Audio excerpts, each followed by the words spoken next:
আসসালামু আলাইকুম। প্রিয় দর্শক, অন্যমঞ্চের আলোচনায় আপনাদের সকলকে আমন্ত্রণ জানাচ্ছি। 24 আগস্টে দিল্লিতে পালিয়ে যেতে বাধ্য হন শেখ হাসিনা। এরপর থেকেই কবে ফিরছেন শেখ হাসিনা, এই প্রশ্ন এখন ঘোরে আওয়ামী লীগ নেতা কর্মীদের মুখে। যদিও এই প্রশ্নের কোনো স্পষ্ট উত্তর এখনো নেই, বরং বাস্তবতা হলো তিনি দিল্লিতে আছেন, তার বিরুদ্ধে মৃত্যুদণ্ডের রায় রয়েছে, আওয়ামী লীগের কার্যক্রম নিষিদ্ধ, আর বাংলাদেশের নির্বাচন মাত্র 2 সপ্তাহ দূরে। ঠিক এমন সময় ভারতের একটি প্রভাবশালী গণমাধ্যম তাকে প্রশ্ন করল, বাংলাদেশে অবতরণের পর আপনার অগ্রাধিকার কি হবে? কবে ফিরবেন সেটা নয়, কি করবেন সেটাই প্রশ্ন।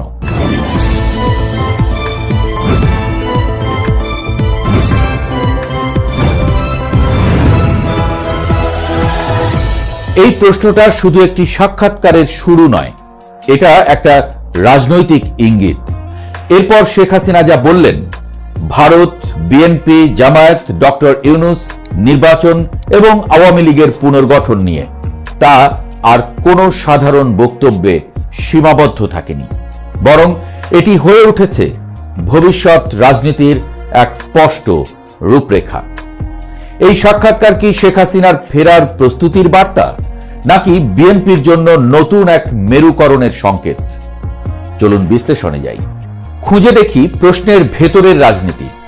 এই সাক্ষাৎকারে সবচেয়ে অস্বাভাবিক বিষয়টা ছিল প্রশ্নের ধরন।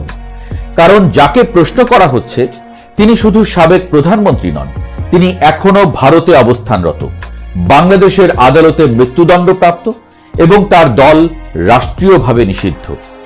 এমন পরিস্থিতিতে স্বাভাবিক প্রশ্ন হতো, আপনি কবে ফিরবেন, আদৌ ফিরতে পারবেন কিনা? কিন্তু প্রশ্নটা সে পথে যায়নি। G24 ঘন্টা জানতে চেয়েছে দেশে ফেরার পর কি করবেন, যার মানে দাঁড়ায় একটাই, ধরেই নেওয়া হয়েছে ফিরছেন শেখ হাসিনা। এখান থেকেই শুরু হয় সন্দেহ, এটা কি নিছক সাংবাদিকতা, নাকি কোনো বার্তা পৌঁছে দেওয়ার দায়িত্ব? শেখ হাসিনার অবস্থান কি, অবসর না প্রস্তুতি? এই প্রশ্নের উত্তরে শেখ হাসিনা কোনো দ্বিধা রাখেননি। তিনি পয়েন্ট আকারে বলেছেন ফেরার পর তার অগ্রাধিকার কি হবে। তিনি দাবি করেছেন, প্রথমত দেশে সাংবিধানিক শাসন ভেঙে পড়েছে, আইনের শাসনের বদলে চলছে মব রাজনীতি, অর্থনীতি স্থবির, বিনিয়োগ বন্ধ, কর্মসংস্থান সংকুচিত, সংখ্যালঘুরা আতঙ্কে।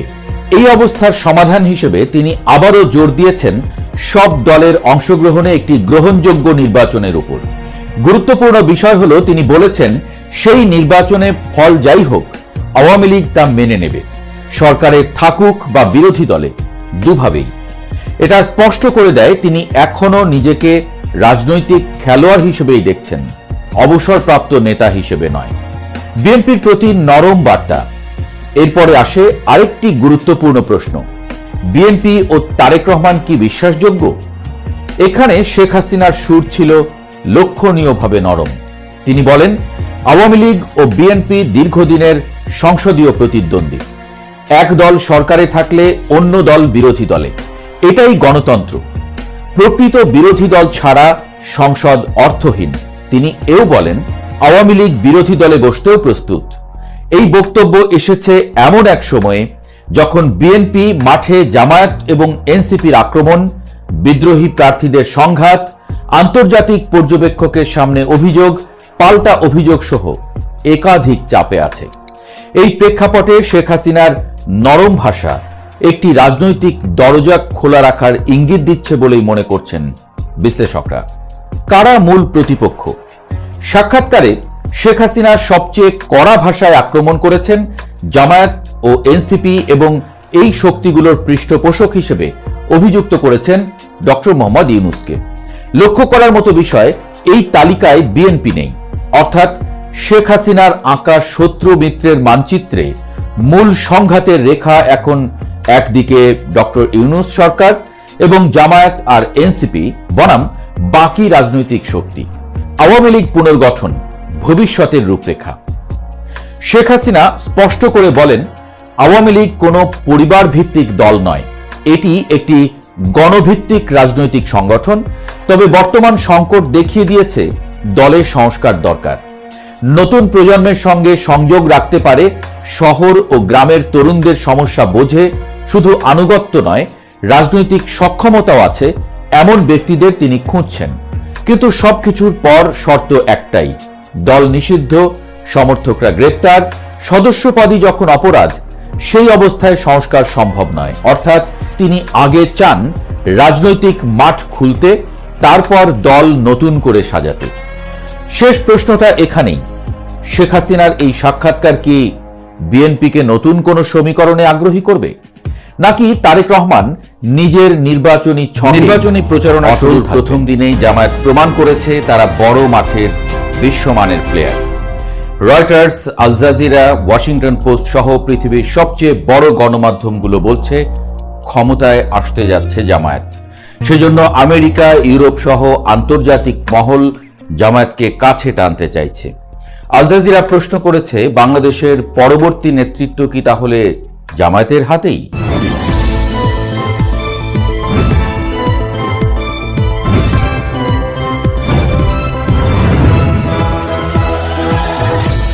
বাংলাদেশের নির্বাচনের আনুষ্ঠানিক প্রচারণা শুরু হয়ে গেছে এরই মধ্যে।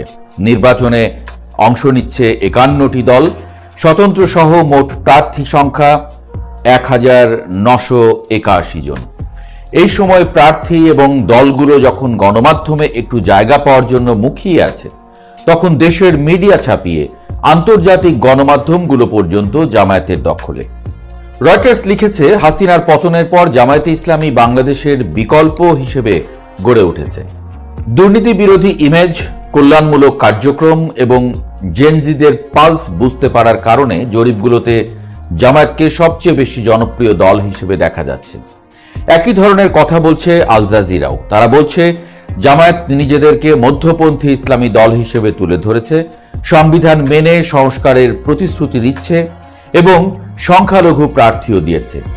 তারা বলছে জামায়াত এলে শরিয়া আইন বা নারী অধিকারের উপরে প্রভাব নিয়ে উদ্বেগ আছে ঠিকই, তবে জামায়াতে উচ্চশিক্ষিত মানুষ আছেন অনেকে, কাজেই জামায়াত হয়তো ইরানের পথে যাবে না, বরং তারা যাদেরকে আদর্শ মনে করে সেই তুরস্কের মতোই একটি মধ্যপন্থী সরকার পরিচালনা করতে পারে। তবে সবচেয়ে বিস্ময়কর খবর দিয়েছে মার্কিন গণমাধ্যম দ্য ওয়াশিংটন পোস্ট। ঢাকায় নিযুক্ত এক মার্কিন কূটনীতিকের অডিও বার্তা প্রকাশ করে পত্রিকাটি বলছে, মার্কিন প্রেসিডেন্ট ডোনাল্ড ট্রাম্পের সরকার জামায়াতে ইসলামীর সাথে বন্ধুত্বপূর্ণ সম্পর্ক করতে চান। Our position is with regard to Jamaat. We're going to talk to Jamaat. We're going to talk to Hafizat. We're going to talk to Islami Ahmadi. We want them to be our friends because we want you to pick up the phone and say. কারণ তারা মনে করেন আগামী 12 ফেব্রুয়ারির নির্বাচনে জিতে ক্ষমতায় যেতে পারে জামায়াত। একই সাথে তারা বলছে জামায়াত বাংলাদেশে ক্ষমতায় গেলে দেশে শরিয়া আইন চালু হবে না, কারণ তেমন হলে মার্কিন চাপে পড়বে দেশটি। আন্তর্জাতিক গণমাধ্যমগুলো অবশ্য বলছে জামায়াত চাইলেও অবশ্য শরিয়া আইন চালু করতে পারবে না, কারণ সম্ভবত সংবিধান পরিবর্তন করার মতো সংখ্যাগরিষ্ঠতা পাবে না দলটি। একটা বিষয় পরিষ্কার, আন্তর্জাতিক গণমাধ্যমগুলো মোটামুটি নিশ্চিত জামায়াতই বাংলাদেশের ক্ষমতায় আসতে চলেছে, কিন্তু তারা এখানে একটা বিশেষ সতর্কতার কথাও বলেছে, ভারত কোনোভাবেই জামায়াতকে মেনে নেবে না। ওয়াশিংটন পোস্ট বলছে জামায়াতের সাথে মার্কিন এই ঘনিষ্ঠতা আমেরিকা এবং ভারতের সম্পর্কে নতুন উত্তেজনা সৃষ্টি করতে পারে, কারণ ভারত জামায়াতকে পাকিস্তানপন্থী এবং ভারতের নিরাপত্তার জন্য হুমকি মনে করে। এই কারণে যে কোনো প্রক্রিয়াতেই জামায়াতের ক্ষমতায় আসা ঠেকাতে চাইবে ভারত। ঠিক এই জায়গাতেই ভারতের সাথে আমেরিকার বিরোধ। আওয়ামী লীগকে হটিয়ে অনির্বাচিত সরকারের ক্ষমতায় আসা এবং বাংলাদেশে ভারতের অপছন্দের সরকার ক্ষমতায় বসার ঘটনা এবারই প্রথম নয়।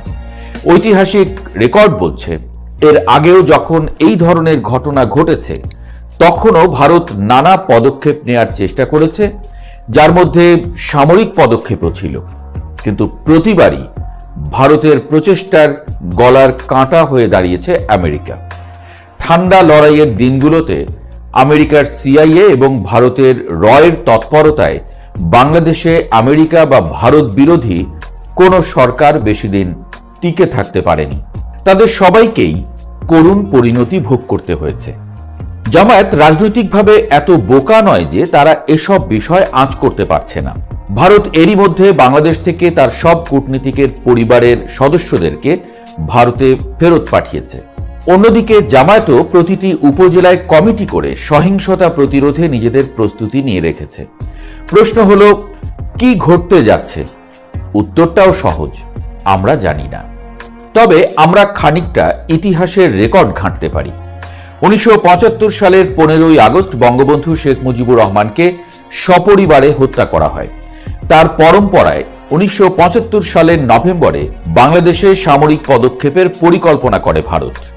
বাংলাদেশের ভেতরে অস্থিতিশীল পরিস্থিতি সৃষ্টি এবং এরপর ভারতীয় সামরিক সহযোগিতায় ভারতের পক্ষের একটি সরকার প্রতিষ্ঠা করতে চায় তারা। কিন্তু সিআইএ বিষয়টি জেনে যায়, তারা এর বিরুদ্ধে পদক্ষেপ নেয়। ভারতের পরিকল্পনা ব্যর্থ হয়। 7 নভেম্বর সিপাহী জনতার অভ্যুত্থানে ক্ষমতায় আসেন মেজর জেনারেল জিয়াউর রহমান। কিন্তু জিয়াও বেশি দিন টিকতে পারেননি। 1981 সালের মে মাসে ব্যর্থ সামরিক অভ্যুত্থানে শহীদ হন জিয়া। তবে ভারতের পক্ষের শক্তি তখনও ক্ষমতায় আসেনি। 1982 সালের 24শে মার্চ লেফটেন্যান্ট জেনারেল এরশাদ সামরিক অভ্যুত্থানের মাধ্যমে ক্ষমতায় আসেন, যার মাধ্যমে অবশেষে ভারতের অপছন্দের একটি সরকারের অবসান ঘটে। আরও সাম্প্রতিক উদাহরণের দিকে যদি তাকাই, 1996 সালের 20শে মে সেনাপ্রধান জেনারেল নাসিম সামরিক অভ্যুত্থানের চেষ্টা করেন। তার চেষ্টা যথেষ্ট পরিকল্পিত না হওয়ায় সেই চেষ্টা ব্যর্থ হয়। এই ঘটনার সাথেও ভারত ও আমেরিকার সম্পর্কের কথা বলেন কেউ কেউ। সর্বশেষ শেখ হাসিনা সরকারের পতনের সাথে মার্কিন ডিপ স্টেটের সম্পর্কের কথা তো মার্কিন প্রেসিডেন্ট ডোনাল্ড ট্রাম্প নিজেই বলেছেন। মজার বিষয় হলো, আমেরিকায় প্রেসিডেন্ট বদলালেও ডিপ স্টেটের ক্ষমতা কিন্তু কমে না। তবে যেই ক্ষমতায় থাকুক তারা ঠিকই প্রভাবশালী থাকেন। সম্প্রতি জেফ্রি এপস্টেইনের মামলা নিয়ে যে এত তোলপাড়, তা নিয়ে ইলন মাস্ক এবং ডোনাল্ড ট্রাম্পের সম্পর্ক পর্যন্ত ভেঙে গেল। সেই এপস্টেইনের সাথে কিন্তু রিপাবলিকান ডোনাল্ড ট্রাম্প এবং ডেমোক্রেটিক বিল ক্লিন্টন সবারই সুসম্পর্ক ছিল। অর্থাৎ হাকিম নড়লেও হুকুম নড়বে না। বোঝা যাচ্ছে আমেরিকা এই মুহূর্তে জামায়াতে ইসলামীর বন্ধুত্ব চাইছে। জামায়াতের সাথে আমেরিকার কি স্বার্থ, জামায়াত ক্ষমতায় গেলে আমেরিকার কি লাভ, তা কিছুটা বিশ্লেষণ করেছে ওয়াশিংটন পোস্ট। তারা বলছে এর পেছনে মূলত প্র্যাগম্যাটিক কূটনৈতিক স্বার্থ কাজ করছে। অর্থাৎ জামায়াতকে চাপে রাখা সবচেয়ে সহজ হবে। শরিয়া আইন বা নারীদের অধিকার ইস্যুতে জামায়াতকে নিয়মিত চাপে রাখা যাবে, যার মাধ্যমে বাংলাদেশের নীতি নির্ধারণে মার্কিন ভূমিকা আরও শক্তিশালী হবে। দ্বিতীয়ত, আমেরিকা মনে করে একটি জনপ্রিয় শক্তির থেকে দূরে না থেকে বরং তার সঙ্গে বন্ধুত্ব রাখলে তার কার্যক্রম নজরদারিতে রাখা সম্ভব হবে। বাংলাদেশের মানুষ যদি জামায়াতকে চায়, তাহলে জামায়াতের সাথে বন্ধুত্ব রাখলেই আমেরিকার বেশি লাভ। তবে সবচেয়ে বড় লাভ হলো জিওপলিটিক্যাল। আমেরিকা মনে করে জামায়াতকে সাথে রাখলে এক ঢিলে 3 পাখি মারা যাবে। এই 3 পাখি হলো ভারত, রাশিয়া এবং চীন। ভারতকে চাপে রাখার মাধ্যমে রাশিয়াকে চাপে রাখা যাবে, আবার বাংলাদেশের উপর চীনের প্রভাবও কমবে। এছাড়া মিয়ানমারে চীনের যে ঘাঁটিগুলো আছে সেখানে আমেরিকার নিয়ন্ত্রণও বাড়ানো সম্ভব হবে। বিএনপির সাথে চীনের সম্পর্ক জামায়াতের চেয়ে অনেক বেশি, তাই বিএনপি এক্ষেত্রে আমেরিকার দ্বিতীয় পছন্দ। ক্লাসিক আমেরিকান কূটনীতি হলো বাস্তবতা মেনে নিয়ে নিজের স্বার্থ রক্ষা করা। আর তাই আমেরিকা ভাবছে জামায়াতকে ক্ষমতার বাইরে রাখার চেয়ে তাদের সাথে থেকে যদি কার্যোদ্ধার করা যায়, সেটি হবে আমেরিকান স্বার্থ রক্ষার সবচেয়ে ভালো উপায়। আর তাই আন্তর্জাতিক গণমাধ্যমগুলো মনে করছে শুধু দেশের ভেতরে নয়, দেশের বাইরের আন্তর্জাতিক শক্তিগুলো জামায়াতকে ক্ষমতায় আনতে চায়, যার একমাত্র বাধা ভারত।